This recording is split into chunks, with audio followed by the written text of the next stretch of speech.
as a farmer or innkeeper. The Brokaws were Huguenots, enterprising Protestants who had fled France and taken up residence in Holland before coming to America, where many flourished in New York and New Jersey real estate, the arts, and civic affairs. But R.P. Brokaw took another route, not nearly as rewarding. R.P. went north into the New York wilderness, where he opened a small market in the Finger Lakes region.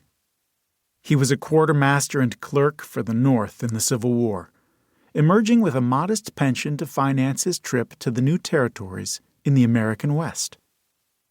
He rode the rails and farmed along the way until he reached what was to become the state of South Dakota.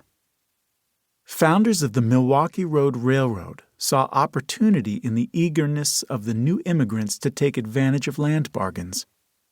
R.P. stopped in a new village of wooden shanties and primitive homes because it had a promising feature: a rail line north and south, and one east and west. A Milwaukee Road Railroad developer had given these new villages British city names, and this one was called Bristol. R.P. decided it needed overnight accommodations. He started with a tented commissary and then began constructing the first substantial building in town and called it the Brokaw House. R.P., his son William, and his daughter-in-law Elizabeth ran the Brokaw House as a hotel, boarding house, and center of civic activity.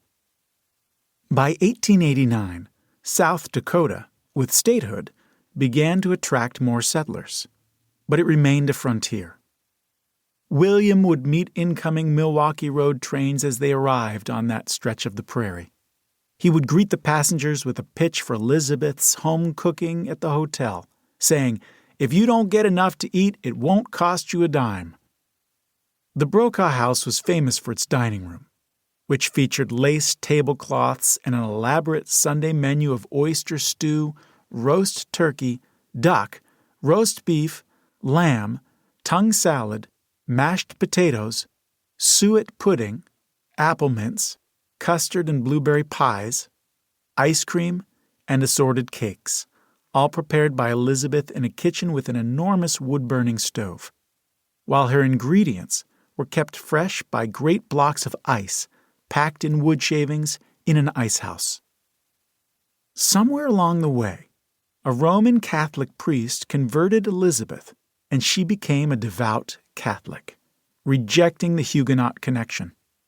9 of her children followed suit, and to this day my cousins, aunts, and uncles on that side of the family are devout Catholics.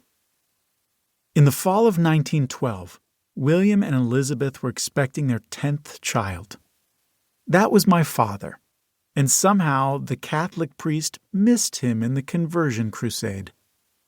That's where this Brokaw Prairie saga really begins. Chapter 2. Anthony Orville Brokaw. Read. On October 12, 1912, Elizabeth delivered a husky boy, more than 12 pounds, the carrot top that would be so much a part of his identity already showing.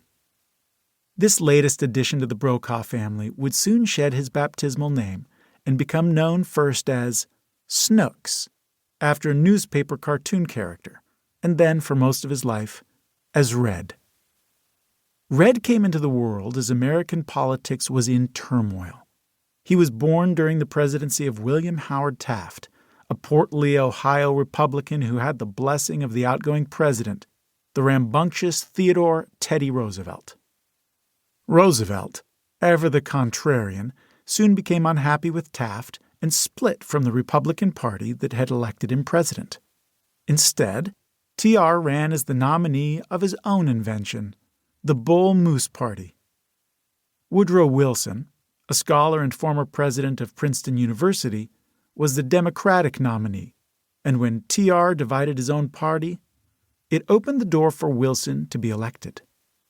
Wilson had an ambitious platform of reform, including tariff, banking, and business changes that would diminish the power of Wall Street and big money.